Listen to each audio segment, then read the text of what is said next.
Did you get that proposal finished? No, I ended up just watching a movie instead. What movie did you watch? Poor Things. You finally watched it? Yes, finally.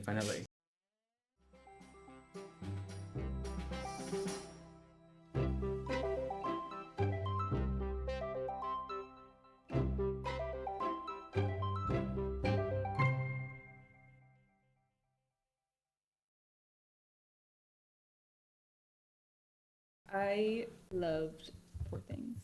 Well, it's just like such a visually interesting film. Bella's perspective is reflected through the way that that entire movie is filmed. Let's just start with like when the movie starts in her regular, when she's Victoria or whatever. Yeah, Victoria. The sky is normal, the bridge seems normal. Everything seems to be like conventional in terms of coloring, in terms of contrast and everything. But the moments that a new brain is put into her, everything shifted.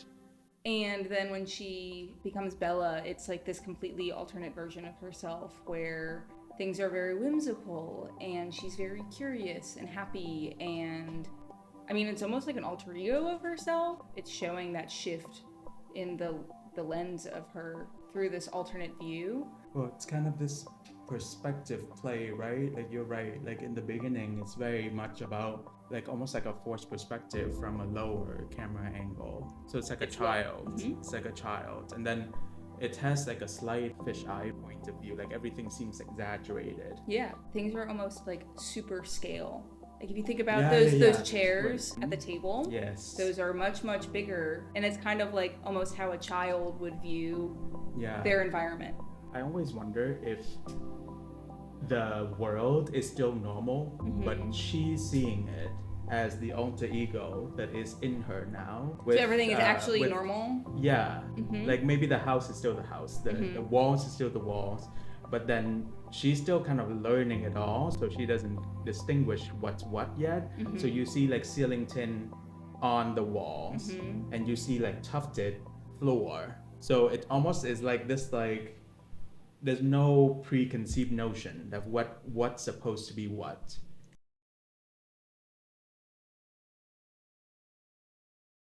I feel like the place where she has it is this most like childlike sense of wonder, and you have all of these like surreal set pieces when she's in her house. Right. That's when it is the most.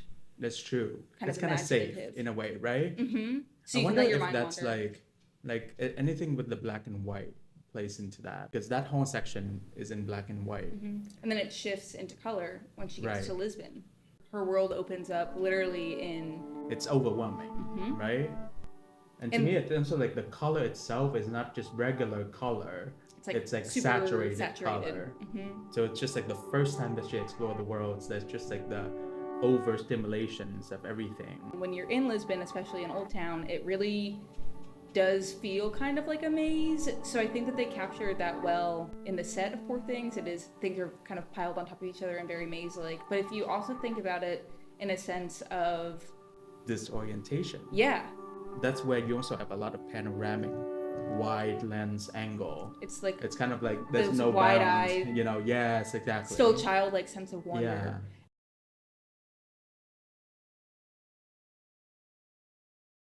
And then when you get to Paris, there's definitely a shift in like Bella when she gets to Paris.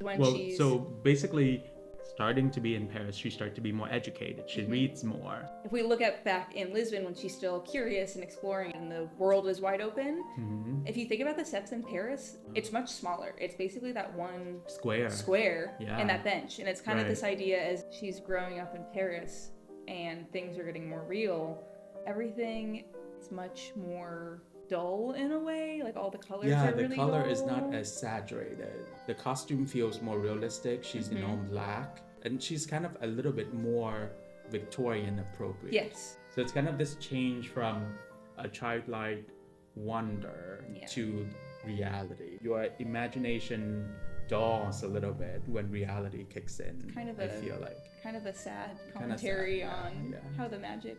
But I feel like that's what we do. I think I don't think that our imagination and the alter ego in all of us dies with age. I think that it was just overshadowed by the reality of things.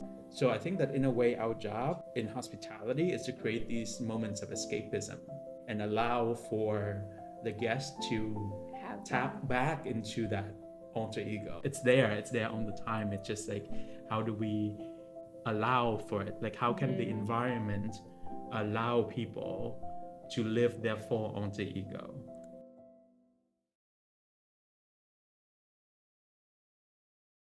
So let's talk about the men. They always act as the supporting mirror to see Bella's growth. I think Duncan, his role as a character is really to serve as contrast to Bella. As she's growing is when he starts like shrinking. So the more she grows up, and experiments, and he becomes more of a child. So yeah, like he throws these tantrums. Yes. So it's this contrasting character to her. If you think about it, all of the men were children comparison to Bella. So Godwin, even though he's the most grown up, he has the imagination of a child, that childlike wonderment, right? And then we've talked about Duncan, how he kind of like is a man child in the tantrums and yeah. And then what's Max? What would Max be? Max, I feel like, is about the purity of a boy. Yeah, the innocence of it all, and just like the respect, and that has not been tainted by the world. And then the whole opposite arc of that is Alfie. With Alfie, he's the kind of child that like doesn't want to share his toys. Like he finally gets Bella back. Bella is the toy. Is his toy? Yeah. He's like, we're gonna stay here. You're not allowed to leave. He doesn't want to share his toys. I would say that's his childlike sensibility. So feel like we talk a lot about all of the different symbolism in this film. It kind of is like a way to personify all of the characters. I mean, it reflects in the trend that we've been seeing of this post-pandemic situation. Everyone was going from this very white, beige, minimalist environment to a very whimsical, colorful, eclectic kind of environment. It's almost like the space needs to personify them because that's really their safe haven. Space. So I think that we're coming out of that trend of like all of the personification of it. So I wonder what the next thing will be. It could be interesting. I think that there's something interesting like within what we're talking about with this movie is I think that there's a lot of juxtaposition and contrast to this movie. I feel like we can kind of take that into like how the world is functioning right now. I think it's actually a pretty genius move to frame this movie, this kind of coming of age, growing up story within this time of the Industrial Revolution. We think about it like we are in a similar time when AI is our new industrial revolution. It's like the digital revolution, right? Versus like the industrial revolution. Yeah. So in a way, like this personification is kind of that next level, right? That to fight the AI-ness, the homogeneousness of the world of design. So everybody wants to make something that is just storytelling, and if you think about it, trends is like a series of alter egos.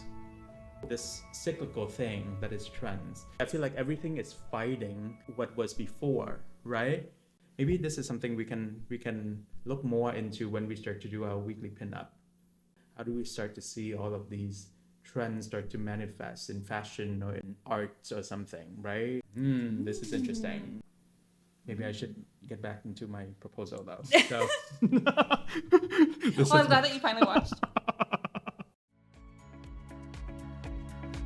Follow and subscribe to Studio Though on YouTube. You definitely don't want to miss this. Happy Thoughing.